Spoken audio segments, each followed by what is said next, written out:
agradecendo a sua presença aqui no canal do JJ Rodrigues de Campo Limpo Paulista. E hoje nós vamos falar sobre quando o trabalho parece um sacrifício. Bom, meus amigos, quem de nós, numa segunda-feira fria, chuvosa, não praguejou contra o trabalho? Quis ficar na sua cama quentinha e não ter que sair dela. E naquele momento desejar a aposentadoria, o bilhete premiado, né? Só para se ver livre desse fardo, desse sacrifício que a gente entende que é o trabalho. Mas nós vamos procurar entender por que se consolidou no inconsciente coletivo esse pensamento. Talvez tenha começado com a escravatura, quando homens e mulheres e crianças eram obrigados a trabalhar de sol a sol, sem remuneração, sem respeito pelo ser humano, ainda sendo castigados. Talvez até da história de Adão e Eva, quando após eles cometerem um pecado, foram expulsos do paraíso e condenados a trabalhar para sobreviver. Ainda quando éramos crianças e dizíamos para nossa mãe, hoje eu não vou na escola. Ela dizia, você não quer ir na escola? Tudo bem, não precisa, mas não pensa que você vai ficar à toa. Pode subir, arrumar seu quarto, varrer, arrumar os armários. Ou seja, era preferível ir para a escola do que ficar trabalhando. Muitas pessoas também não sentem que estão sendo recompensadas, remuneradas de forma adequada, ou ainda que os seus trabalhos são menosprezados, não são valorizados, não são vistos, são invisíveis.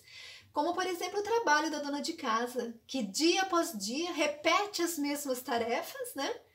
Mas é ela quem possibilita que aquela família tenha uma rotina equilibrada e adequada e feliz, né?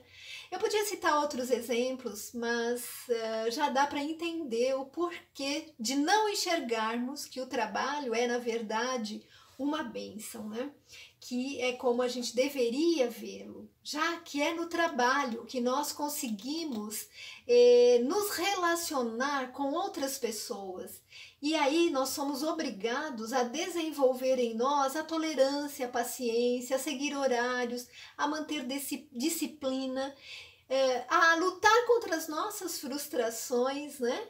E então nós estamos ali lapidando e formando o nosso caráter. Estamos melhorando o nosso entendimento de um convívio social, de a busca pela melhoria de um todo, da nossa vida e da vida dos outros também. E nós sabemos que trabalho, conceituando o trabalho, é toda a ação, toda a atividade que nos leva a obter um objetivo, seja ele material, espiritual, emocional. E Kardec já nos coloca lá na questão 675 do Livro dos Espíritos, quando ele pergunta, né, se o trabalho só se refere às atividades materiais, e os espíritos dizem que não, que o corpo trabalha e o espírito também, que toda ação, toda ocupação útil é trabalho.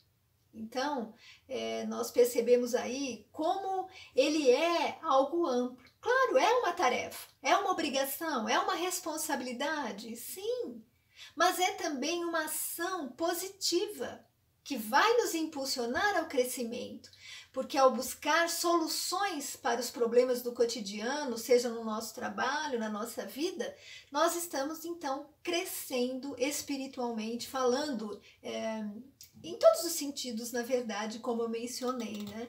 E no livro Pão Nosso, o Emmanuel, sobre a psicografia de Chico, nos faz um paralelo com o trabalho material, com o trabalho braçal.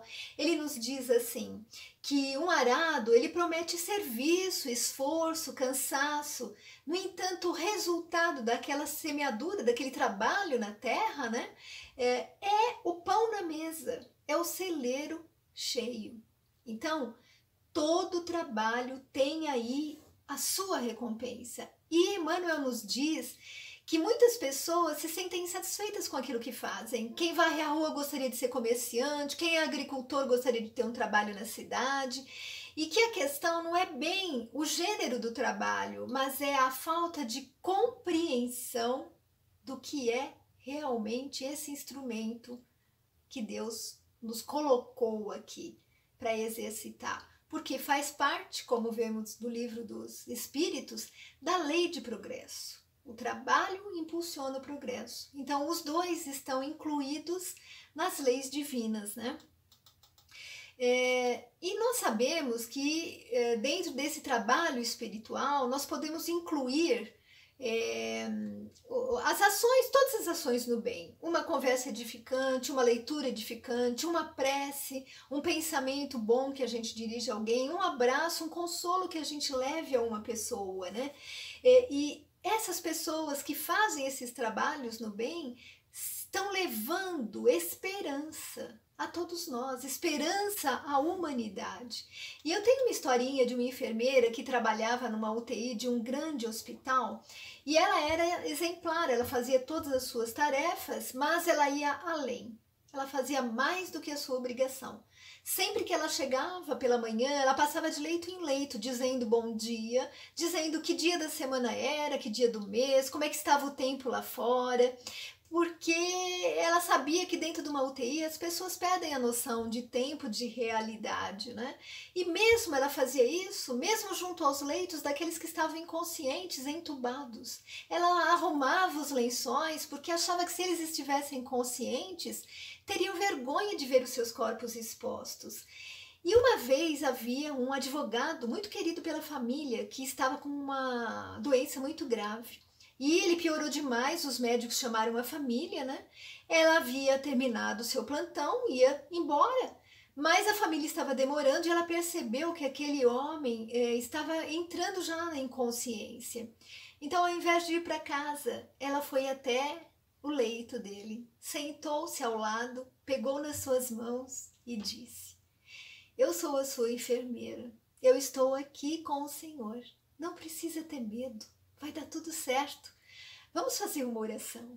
E aí ela agradeceu a Deus pela vida daquela criaturinha que estava ali e pediu que Deus enviasse os seus mensageiros para acolhê-lo, para abraçá-lo, para levá-lo à pátria espiritual com carinho, consolando. E quando ela termina a prece, ela percebe que o alarme do monitor cardíaco havia parado de tocar, né? Mostrando que aquele coração tinha parado de bater. E nesse momento a família chegou. E ela não pôde despedir-se do ente querido, mas se sentiu consolada por saber que naquele momento derradeiro, ele não estava sozinho. Ele tinha a companhia daquela bondosa enfermeira.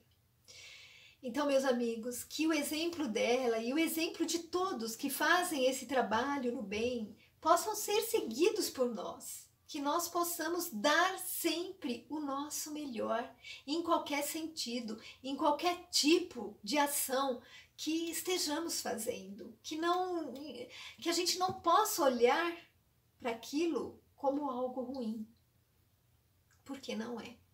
E para concluir, eu vou ler uma prece que está no livro Fonte Viva, por Emmanuel, pela psicografia de Chico Xavier, que diz assim: reparemos nossas mãos. O coração inspira, o cérebro pensa e as mãos realizam.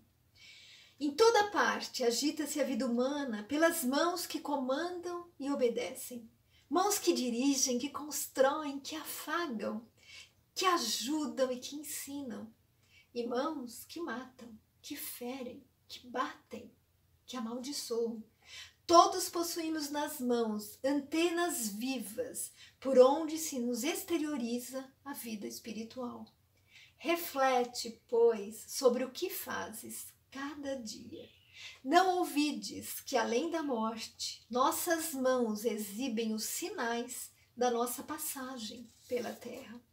As do Cristo, o eterno benfeitor, revelam as chagas obtidas na divina lavoura do amor.